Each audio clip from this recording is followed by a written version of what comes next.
성경의 끝부분에 가면 초기 예수운동의 지도자들이 쓴 21편의 서신이 나옵니다. 받는 사람은 로마 제국의 여러 도시에 있는 작은 교회 공동체들이었는데요. 고대에는 서신을 쓰는데 엄청난 돈과 수고가 들었기 때문에 모든 서신은 처음부터 끝까지 세심하게 공을 들여 쓰였습니다. 그래서 우리도 이들을 하나의 온전한 문학작품으로서 읽어야 하죠. 자, 그럼 신약 서신을 문학적 맥락에서 어떻게 읽어야 하는지 알아보죠. 초대 기독교 지도자 중 가장 많은 서신을 쓴 사람은 사도 바울로서 신약에 그의 서신이 13편이나 실려 있는데요. 저는 그가 서재에서 홀로 긴 신학적 글들을 써내려갔을 모습이 떠오릅니다. 하지만 바울은 혼자 작업하지 않았어요. 실제로 그는 자신을 도와 서신을 작성한 동역자들의 이름을 자주 소개하죠. 아하, 디모데나 실라처럼요? 네, 바울은 언제나 선교의 동역자들과 함께 대화와 토론과 고민을 통해 아이디어를 구상했습니다. 그리고 연설, 시, 기도문을 수집해 노트에 기록하곤 했죠. 디모데 후서에 언급된 것처럼요? 맞아요.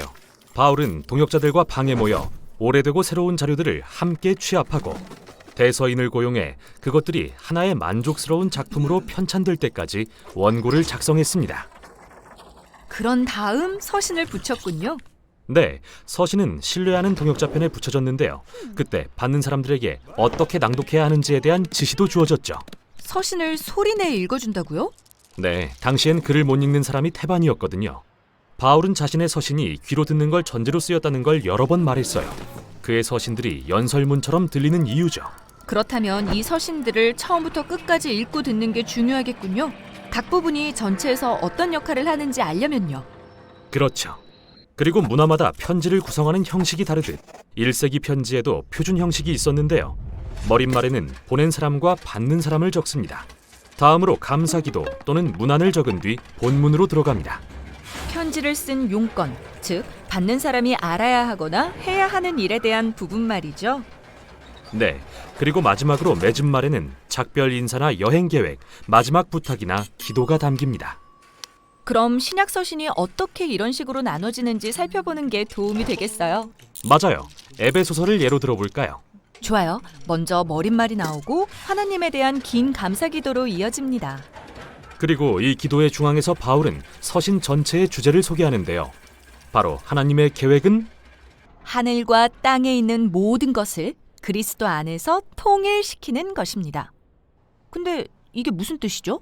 네, 본문으로 들어가면 바울이 이 심오한 주제를 반복하면서 풀어낼 거예요. 하지만 이 서신의 본문을 읽다 보면 헤매기 쉽고 바울이 하려는 말조차 파악이 잘 안 돼요. 그럴 만도 해요. 에베소서는 무려 5725자나 되니까요. 바울의 다른 서신들에 비하면 적은 편이지만요. 그러나 바울이 서신들을 듣는 사람을 염두에 두고 썼다는 걸 기억하세요. 그래서 그는 보통 접속어를 사용해 사고의 진행에 대한 단서를 줍니다. 그러므로, 따라서, 그래서 등이요.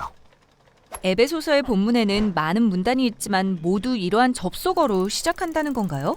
맞아요. 그리고 문단마다 주제가 있는데요. 먼저는 부활하신 예수님이 만물과 만인의 왕이시라는 것입니다.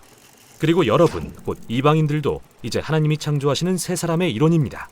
그러므로 이제부터 열방의 모든 사람들이 하나님의 가족입니다. 즉, 하나님이 예수님 안에서 한 새 사람을 만드셨다는 게 이 부분의 핵심이군요. 맞아요. 그리고 그게 1장부터 3장의 모든 문단을 묶는 주제죠. 그 후 4장에 오면 정말 중요한 전환이 일어납니다. 그러므로 네, 바로 그 접속어가 에베소서의 전반부와 후반부를 연결하고 있는데요. 하나님이 예수님 안에서 한 새 사람을 만드셨습니다. 그러므로 뭐죠? 정말 중요한 질문인데요. 더 읽고 나서 4장의 문단들을 요약해 볼게요. 하나님의 한 새 사람은 아주 다양하게 구성되어 있습니다. 그래서 우리는 하나님의 새 피조물로서 함께 살아야 합니다.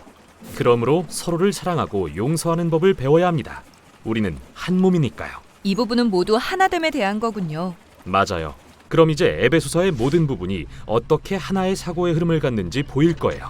하나님이 예수님 안에서 한 새 사람을 만드셨습니다. 그러므로 그 하나됨을 견고히 하는 방식의 삶을 사십시오. 이렇게 나눠서 보니 도움이 많이 되네요. 마치 길을 잃지 않도록 지도를 보는 것 같아요. 맞아요. 신약의 모든 서신은 이런 식으로 읽을 수 있어요.